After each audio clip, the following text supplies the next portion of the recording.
7 minutes. That's how much time remained when every sophisticated sensor in the bomb squad's arsenal suddenly went dark. The electromagnetic interference from the device had turned their mobile command center into an expensive paperweight. Captain Rodriguez stared at the blank screens in disbelief.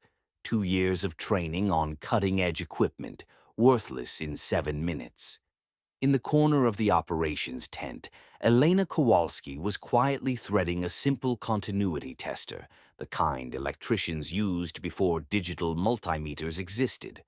Her movements were unhurried, almost meditative. "Ma'am, with respect, this isn't the time for arts and crafts," Rodriguez said, sweat beading on his forehead. Elena didn't look up. "Captain, I've been doing this since before your equipment knew how to think. Trust me, we have more time than you realize." Elena Kowalski was 64 years old, and one of the biggest paradoxes in bomb disposal unit history. On paper, she had a perfect service record, 35 years of active duty without a single failure on her record. However, her teammates called her Grandma Gadget. Behind her back, of course. The problem was this. Elena's toolkit looked like something salvaged from a garage sale. No thermal imaging, no digital analyzers, no AI-assisted wire identification system. Just a collection of tools that seemed more suited to fixing an old radio than neutralizing weapons of mass destruction. When this morning's operation briefing started with, "We have a situation downtown," and the screen displayed a device unlike anything they'd encountered before, the snickering was almost audible.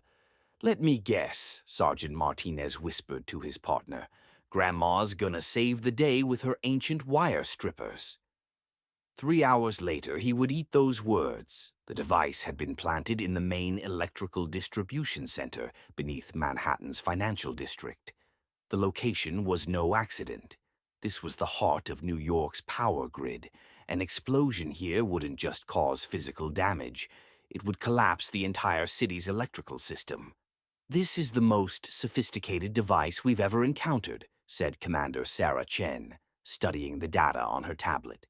"It's a hybrid construction combining traditional explosives with cutting-edge electronics. It's like it's actively corrupting our scanning systems." The device was indeed doing exactly that. Every scanning attempt created feedback loops that crashed their equipment. It was as if the bomb knew they were coming and had been specifically prepared for their methods. "Electromagnetic interference is off the charts," Rodriguez said, shaking his tablet. "Our equipment can't get a clean signal." Elena quietly stood up. She began opening the leather case she'd carried for 35 years. The contents were simple: wire strippers, an old model continuity tester, the magnifying glass her grandfather had used for watch repair, and a small notebook filled with handwritten notes. "Ma'am," Chen said desperately, "our insurance doesn't cover whatever it is you're planning to do." Elena looked up from her simple wire cutters and smiled. "Sometimes the best plan is the one that doesn't need insurance." Elena's grandfather had learned to disarm bombs by candlelight during the London Blitz of the 1940s. He didn't have computers, digital displays, or electromagnetic sensors. He had his hands, his experience, and tools simple enough to work when the power was out and London was burning. "Feel the device, little one," he had told her during those childhood summers in his workshop. "Every bomb has a heartbeat. Every wire wants to tell you its purpose." The bomb squad thought those lessons were quaint stories from another era. They thought her methods were outdated superstition. Right up until their $2 million mobile command unit suffered a catastrophic system failure, and suddenly the only person who could save downtown Portland was a 64-year-old woman with wire cutters that predated the internet. "My grandfather taught me 3 things," Elena said, approaching the device. "First, every bomb tells a story. Second, the most complex traps usually rely on the simplest principles. Third, ... She paused, examining the device through her magnifying glass. "What's the third?" Martinez asked. Third, Elena said, pulling out her notes. When technology tries to fool you, physics is still real. 5 minutes remained, and Elena's initial analysis was shocking. The device hadn't just been designed to kill modern disposal methods, it had been designed to kill disposal experts. This thing is a learning system, she said, running her wire strippers along a cable. It's gathering information from every scanning attempt we make and strengthening its defenses. Then how do we stop it? Chen asked. Elena smiled. We speak to it in a language it can't learn. As she examined the device's construction, Elena saw something beneath the modern electronics. The shadow of an older design philosophy. Patterns her grandfather had shown her. Whoever built this is brilliant, she said, tracing a pattern in the air above the device, not quite touching it. They've created a perfect trap for modern methods. But they made one mistake. What mistake? Torres asked. Elena opened her grandfather's tool case. They assumed everyone forgot the old ways. Elena's hands trembled slightly as she knelt beside the device, not from fear but from memory. 47 years ago, she had been 12 years old, watching her grandfather work on a similar mechanism in the basement of their London home. He'd found it in a condemned building scheduled for demolition, a relic of the Blitz that no one else had wanted to touch. The nervous ones will kill you, he had told her, his own hands steady as he worked. The angry ones will hurt you. But the clever ones will try to teach you something even as they destroy you. Now, surrounded by millions of dollars in failed technology and a room full of panicked experts, Elena found herself grateful for lessons learned in a basement that no longer existed, from a man whose methods predated everything the bomb squad relied upon. How much time? Rodriguez asked, barely concealed panic in his voice. 3 minutes, 45 seconds, Chen said, checking her chronometer. Elena opened her notebook. The pages were dog-eared and filled with handwritten tables, information not found in modern disposal protocols. In 1943, my grandfather taught me something, she said, preparing her continuity tester. Bomb makers always use the same foundation. Technology changes, but basic electrical principles don't.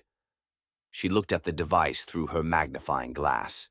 Beneath the modern displays and LEDs, Elena saw something her grandfather would have recognized. Right here, she said, pointing to a specific junction. The main circuit converges at this point. All the modern protections are designed to guard this simple intersection. But how do you reach it? Martinez asked. That point is surrounded by electronic traps. Elena lifted her wire strippers. Electronic traps need electricity, but the laws of physics don't. 2 minutes remained as Elena worked. Each movement was calculated with no room for haste. Electromagnetic sensors were screaming.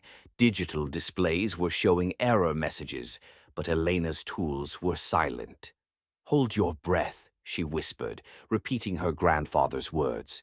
Listen to the device. Understand what it wants to tell you. She touched her continuity tester to specific points. Simple beeping sounds. But to Elena, these were speaking voices. This wire is fake, she said, pointing to one. It's placed to distract.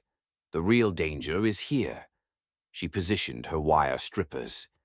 Elena, Chen said, are you sure? Elena paused, remembering her grandfather's final words. Little one, sometimes the greatest courage is the right action done quietly. She cut the wire. 1 second passed. 2, 3. The device's digital display flickered, then went dark. The electromagnetic interference stopped. The bomb squad's equipment slowly came back to life, screens beginning to show data. Disposal complete, Elena said simply, beginning to pack up her tools. The room was in silence. Rodriguez was staring at his screen, unable to believe it. Chen was rubbing her eyes. Martinez stood with his mouth open. How? Torres finally asked. How did you know?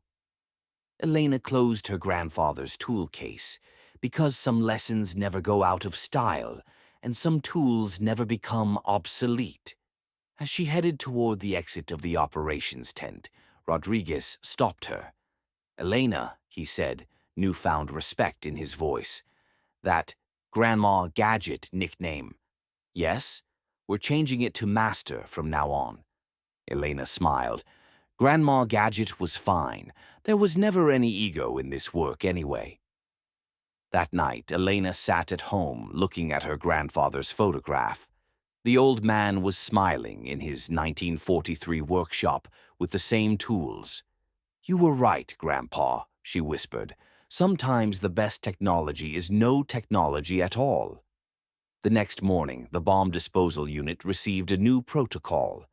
Every operation would now include analog backup systems alongside modern equipment, and Elena Kowalski was assigned to teach basic electrical principles to all new technicians, because sometimes the most advanced solution is the simplest solution, and sometimes the most powerful weapon is no weapon at all. As her grandfather had taught, "Little one, real power comes from understanding." Technology is just a tool that amplifies understanding. But without understanding, technology is just expensive toys.